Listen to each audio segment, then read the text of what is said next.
Pagpalang araw mga kapatid. So ito yung routine natin sa ating aviary bilang isang buhay mag-ibon.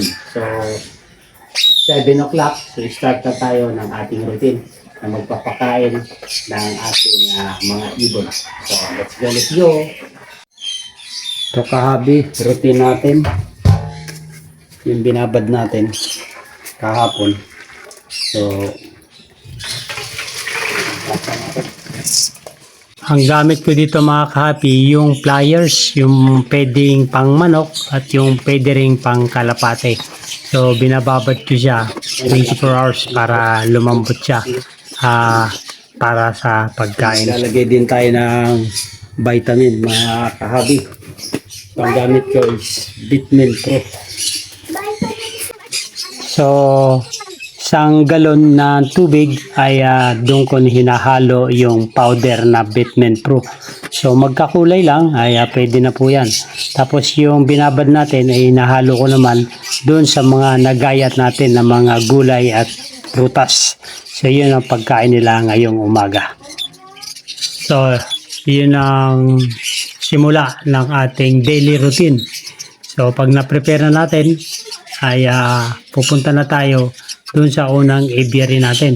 Itong unang aviary natin, ito yung mga breeder natin na may mga chicks at saka mga nangingitlog. So, inuna ko yung may mga inakay muna para makakain sila at mapakain din nila yung kanilang mga inakay.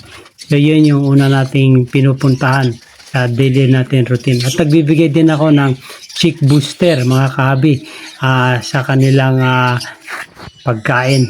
Tapos silipin naman natin itong nest box na mayroong mga chicks na paanak na Indian ringneck.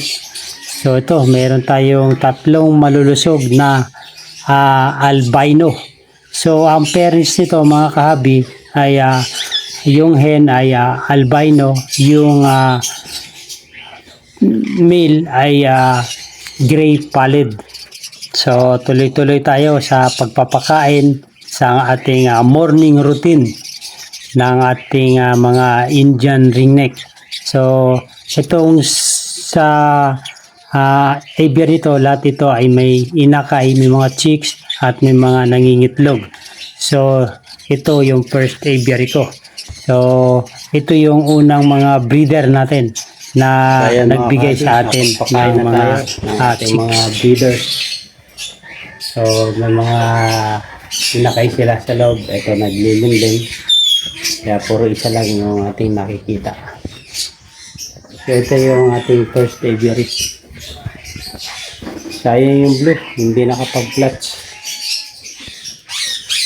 Ito naglilimlim din yung kanyang partner na Latino. Ito naman, meron silang isang chicks. Kaya ating kakapil. Okay, so tapos na tayo sa unang aviary. Dito naman tayo sa labas. Itong dalawang pares sa labas mga kahabi ay dadaling ko sana sa taas ito, sa second floor natin. Ngunit tinabutan ng pangingitlog. So kaya hindi ko may akyat-akyat itong mga cages, baka mabulabog. Sayang naman yung kanilang mga naitlog at paglilimlim. So hihintayin na lang natin mapisa ang mga itlog nila kung mga fertile ito bago natin ilipat ito doon sa second floor na aviary. Kaya kulang yung kulungan doon eh. Yung pangalawa nating aviary, ito naman yung colony cages o colony aviary para sa ating agapornis fishery o yung mga lovebirds alves 2. So may 25 pieces na sila rito sa colony cages ng mga African lovebirds. Ito yung ating African lovebirds na colony cages. So ayan sila. Kaya na.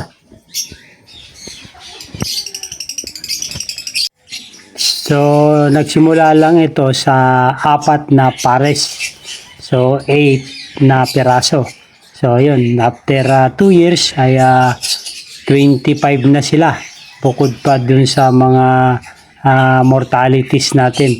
na mga na mga lovebirds. So ito yung mga opaline line. So halo-halo ng variety rito. Meron ng Lutino, meron na mga opaline. So ito mga kahabi, yung ating routine sa ating aviary. So tapos na tayo sa pangalawang aviary. Doon naman tayo sa taas. So ito yung hagdan, yung bagong aviary natin. Doon naman tayo magpapakain ng mga ibon doon. May ingay na, naghihintay na sila. So tara, let's go.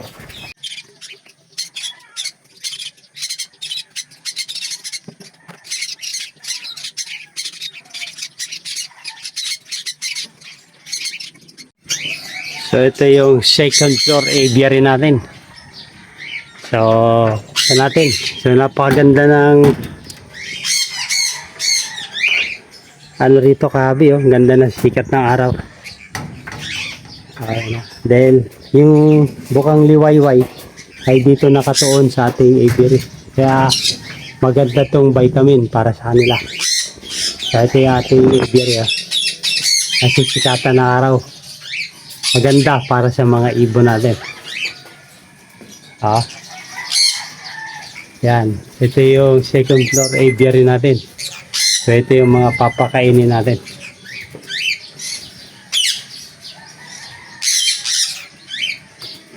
Okay, let's go. Pakainin na natin. Mga gutom na sila. So mga kahabi, habang piniprepare natin yung mga pakainan at saka mga feederer ng ating mga lagang ibon, ay nais ko munang i-shoutout si Kahabi Oiligor Ibana. Shoutout po sa inyo. Si Kahabi Amado Katubay. Shoutout po kahabi. Si Larry Almurgel. Shoutout po. So ito yung routine natin mga kahabi. So yung vitamin natin, ito yung mixed vegetables and fruits. Kasi ito, ilagayan ng pinagkainan nila. Yung mga sobra, dito natin ilalagay. Ito naman yung feederer natin. Assorted siya, mga sizes. Tapos dito naman natin ilalagay sa bucket yung mga pinagkainan nila. Ito, meron tayong African mix para sa ating mga kakatil. So yan ang ating bibigay sa umagang ito. So habang nag-prepare tayo at nagpapakain, ay hayaan nyo munang i-shoutout ko ang ating mga kahabi na patuloy sumusuporta at ang mga kahabi natin na si Kalahi Aviary. Shoutout po. Si Kahabi Erwin Milartes. Shoutout po kahabi. Si Kahabi Victor Aguila. Shoutout po. So tuloy po tayo. Si Kahabi Noodles. Shoutout po kahabi. Si Kahabi Vincent de los Santos. Shoutout po kahabi. Si Kahabi Alberto Ramos. Shoutout po sa iyo. Si Kahabi Melchol Rene Manalo. Shoutout po kahabi. Si Kahabi Rowena Ibia. Shoutout po. Si Kahabi Rolly Biryoko. Shoutout po. Si Kahabi Juan Arwin Gilas. Shoutout po kahabi. Si Kahabi Oscar Sidinho. Shoutout po. Si Kahabi Gabi Pernero. Shoutout po. Si Kahabi Basi. Si Kahabi Chupilo TV. Si Kahabi Gilbert Bilasano. Shoutout po. Si Kahabi Dennis Das. At last but not the least, si Kahabi Yoshi Villanar. So maraming po salamat. At sa mga silent viewers dyan, shoutout po sa inyo. Maraming po salamat sa inyong suporta. So ito po yung ating daily routine sa ating aviary at bilang buhay mag-ibon.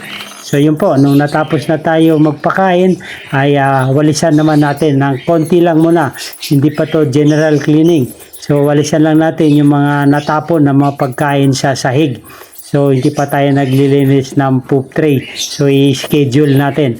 Yun din ay isang routine natin para sa ating bilang isang buhay mag-ibon. So ito po ay daily routine pa lamang. So ito kahabi ang ating routine dito sa ating aviary. So ito yung DIY birds aviary natin, second floor. So maganda rito pag umaga dahil isikatan tayo ng araw. So maganda yung sikat ng araw sa ating para sa mga ibon at maganda rin para sa tao. So yan po. Pero mamaya ay malilim na dito. So yun mga kahabi. Ito lang yung sharing natin. Ito yung routine natin. Daily routine dito sa ating aviary bilang isang buhay mag-iipon. So ayan na sila mga kahabi. Nakakain na sila. So dito hindi pa natin lagyan ng cages kasi yung nasa baba na cages yung dapat natin ilagay rito. Ngunit inabutan naman natin ang paglilay ng egg. Kaya yung libasan araw na cages ay para dito. Kaya nagkaroon sila ng bakante. So ayan, ito na yung mga ibon natin. Tahimik na sila dahil nakakain na. So mamaya na naman yan, magti-treats tayo ng tanghali, tapos hapon. So ayan, ito meron tayong San Conyor dito. Yan. Tapos maganda pa rito, ayan o. Wala pa tayong kadikit na bahay. Ito yung sa perimeter ng ating bakod. Yan. So ito yung sharing ko mga kabi sa ating aviary. So meron pa pala tayong papakainin, yung black-headed kay natin doon sa pang-apat na aviary. So maganda rito, secure.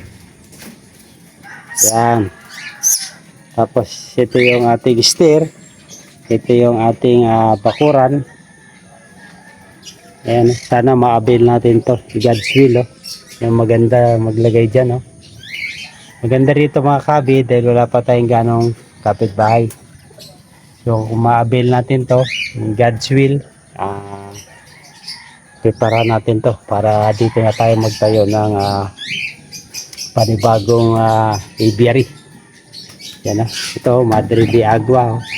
May malunggay tayo. Kaya sagana tayo sa mga libreng pakain sa ating mga ibon.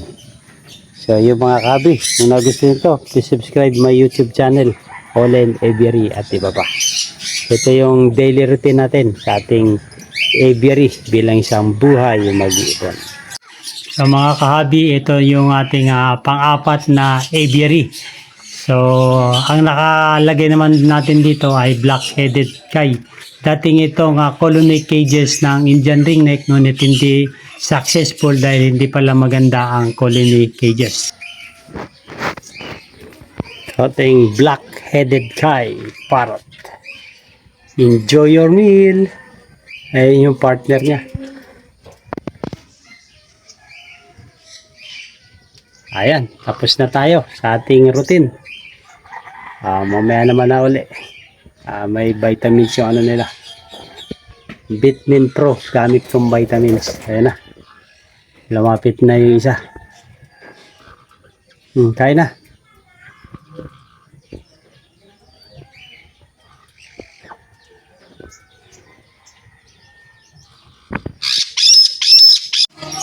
Ito ang treats ng ating mga ibon. Papaya.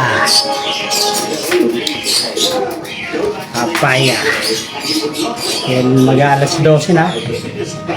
So hanggang dito lang muna mga kabi. Maraming pong salamat sa inyong panonood. At maraming salamat din yung sa inyong suporta. At kung nagustuhan nyo itong ganitong talakayan, ay humingi ako ng favor. Please subscribe my YouTube channel, Olen Aviary at iba pa. So ito yung daily routine ng isang mag-ibon at isang mga buhay mag-ibon. So kailangan meron tayong dedication sa ganitong bagay.